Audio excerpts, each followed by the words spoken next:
This isn't your normal classic car shop. This is DWS Classic.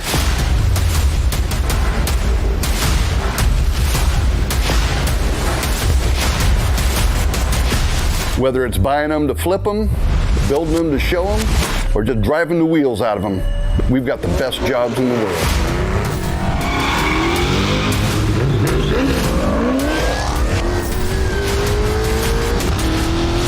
Iconic vehicles from the past were meant to be driven.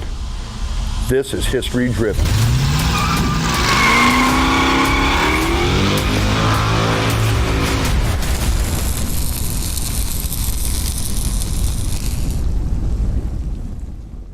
Okay, so behind me is my 70 AMC Javelin, and we've wide bodied it, put steel flares on the front. There's no fiberglass in this thing at all. We made us a SCCA vintage open class race car is what we've done here. So we've got about 650 horsepower, belly head services. I took it up there to Larry Ofrio. He was part of the development with the dogleg head with the AMC guys back in the day during racing. And he really, he took good care of me on this. I've got an engine that him and his boys built for us that runs incredibly well. And we did really well out there on the track. I was hanging with the autocross fellas, and I could see them looking in their rear view mirrors and kind of surprised to see me there, I could tell. Yeah, that is got a 4-speed, a 401. The guys at Iski Cams made us a custom grind cam on this thing. I've revved it to about 7,700 or so out there on the track, and I guess it'll rev a little above $8,000 per what Iski says, and for what Valley Head Services said when they put the engine together, because I kind of told them what we need to do, the both of them, and that's what we've got here. But I figured I didn't want to rev it to 8. I better just play it safe, keep it about 7,700 is about the max. All kinds of work on the heads, which helps it flow. A ton of work in the heads. They're aluminum. Yeah, everything, of course, is blueprinted. It's been taken all the way to the motor, and it runs like a bat out of hell. And it is a fire breather. It's real nasty sounding, and it's not just all noise. It really runs excellent. Hey, Darin, this is Stan. I might have missed it, but how many horsepower is it pushing today? We're right around 650. Okay. Yeah, runs excellent. Makes power all the way to 7,700. And I'm sure beyond. So I'm really happy with the way it turned out. Yeah, I don't blame you. It's a nice car. Thank you. Oh yes, well everything I drive is old pretty much. I mean, I've got a 2003 Chevy truck for the shop, but everything else is 50s, 60s, maybe early 70s like this thing. Cool. So Darin, your Javelin operates at the higher RPM. So is it meant for road racing? It's not a street car, obviously. No, we've wired it. We've done everything so it could easily be a street car, even right to the headlights. Although I'll show you what I've got for headlights. I've got these little covers here that just block off plates instead of putting tape over the headlights. And we've run wiring back to this thing.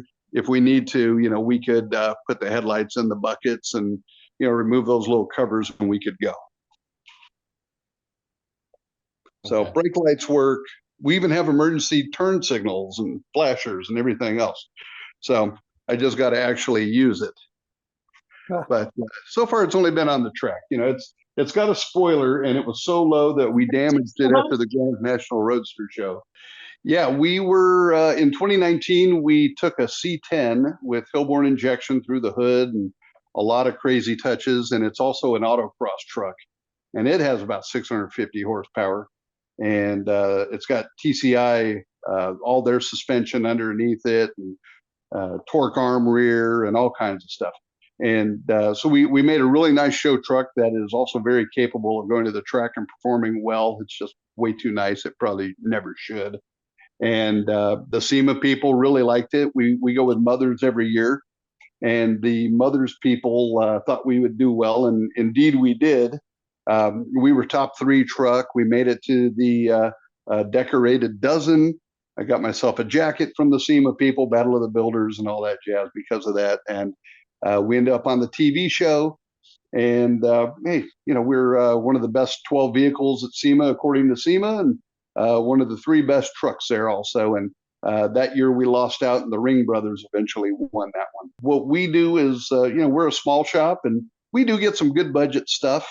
But that truck was under $250,000, and we're trying to look like $1 million truck, and give our customers a little more bang for their buck, I suppose. And we have taken down the big boys all at some point. That year we knocked out Richard Rollins. He was in the truck category. Luckily, we built something nicer than him. We beat out Chip Foose before. We've won builder competitions with big checks against Chip Foose.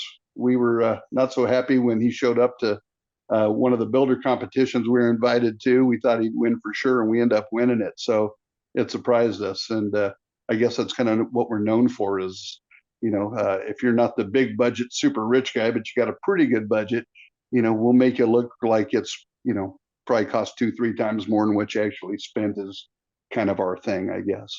Yeah, cool. Thanks. So as a kid, my dad had a repair shop, then a couple of repair shops.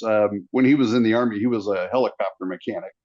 And then when he came back, he opened a shop and did cars and 4x4 stuff and lift kits and, regular service and all that. And my dad, for spring break and Christmas break and summer and whatever, he'd give me a couple days in spring break to go do my thing. And then I had to work the rest of it, or get a week off or two in the summertime, and then I had to work the rest of it. So I grew up around cars and custom stuff that he was doing. He was making 4x4s out of Pintos and El Caminos and Camaros and everything else you could think of back in the day when I was a kid. And that was kind of a thing in the 70s, I suppose, and 80s, especially out in Arizona with the, river rats and stuff out there. They liked anything lifted as a 4x4.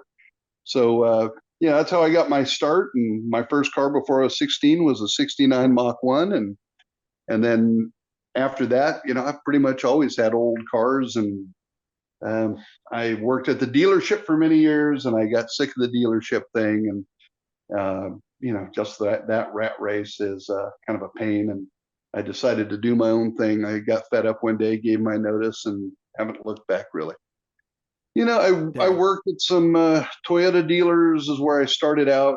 Then I went to Acura, a short time at Dodge, a lot of years at Chevrolet, at DeLillo Chevrolet in Orange County here in Huntington Beach. My dad had worked there for many years. I ended up working there too because everybody knew me, just kind of watching me, I guess, about my late teens, college age, having grown up. And I ended up working there for nearly a decade. And, after a while, the dealer thing kind of gets to you because you're only as good as, your last month or whatever else. And they always want you to sell stuff and put these products in the car, do these flushes. And after a while, I just didn't want to do it anymore. And I thought, I'm going to do something I enjoy doing. And that's working on old cars. I was always at night working on cars, at my house. And then you pick up another car or two. And eventually I got a 900 square foot shop. And then Chevrolet Performance asked me to do, fixes on engines and transmissions and things because the dealerships don't want to do it when you buy a Chevrolet Performance engine or anything else. And so, they'll pay shops to do that stuff, which we kind of do a little bit here and there. If somebody's, crate motor got a problem, we'll work on it. And Chevrolet pays me to do it. And that's how I really got started in this was Chevrolet Performance was paying me in my little industrial space after working on weekends to, fix an oil leak, replace a flattened cam, whatever else. And after a while, I was so busy with work and doing these side jobs and my own restorations for my own personal cars that I just thought, this is actually something that's kind of turned it into a business. And so I took the leap, with my wife and I talking about it. And she says, I think you'd be good at that. And why don't you try that? So it almost was tool trucks to get away from the dealers. But in the end, it ended up me starting my own shop, which I'm glad we did. Well, this AMC, my buddy Brandon Taronic, I'm building a AMX for him, and we're putting a manual trans and a Hellcat motor and all this stuff in it, wide bodying it, a lot of suspension tricks, and so we're going to make a another fire-breathing show car for SEMA, I suppose, out of that thing. He had this vehicle, and he asked me if I'd give him $5,000 credit towards the build if he gave it to me. And it was a really nice car, a big bad blue car, no rust. You know, it had a drivetrain and everything else, but you know, it was a 290, so I got rid of it. And well, or a 360, I'm sorry. Anyway, I got rid of that and the automatic transmission, and I ended up finding a 401 and a 4-speed. And you guys are probably going to hate this, but I have a sponsor with Dutchman Axles, and they make housing, so I put a Ford 9-inch in it because that's all they make.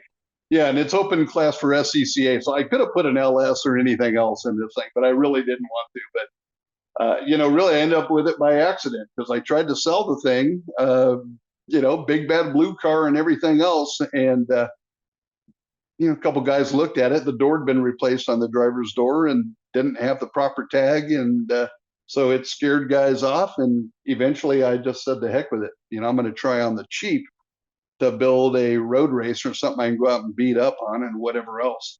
And it ended up not being on the cheap. We always go a lot further, you know, than you expect to, I suppose, in our world. And we ended up making a show car / race car.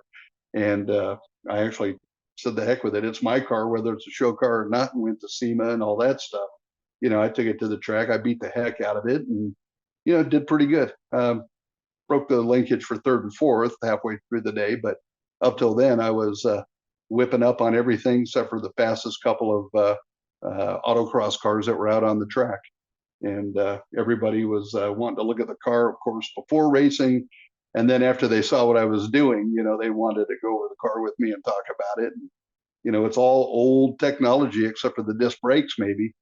But, you know, we made our own Delrin bushings and, you know, our own washers. I mean, you name it, everything on this thing. So we used nice shocks from Viking, and you know, made a pretty good, you know, suspension ourselves.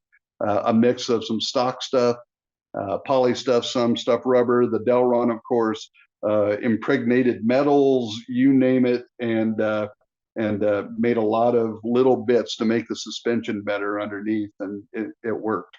Do you guys want to see the AMX he's working on as well?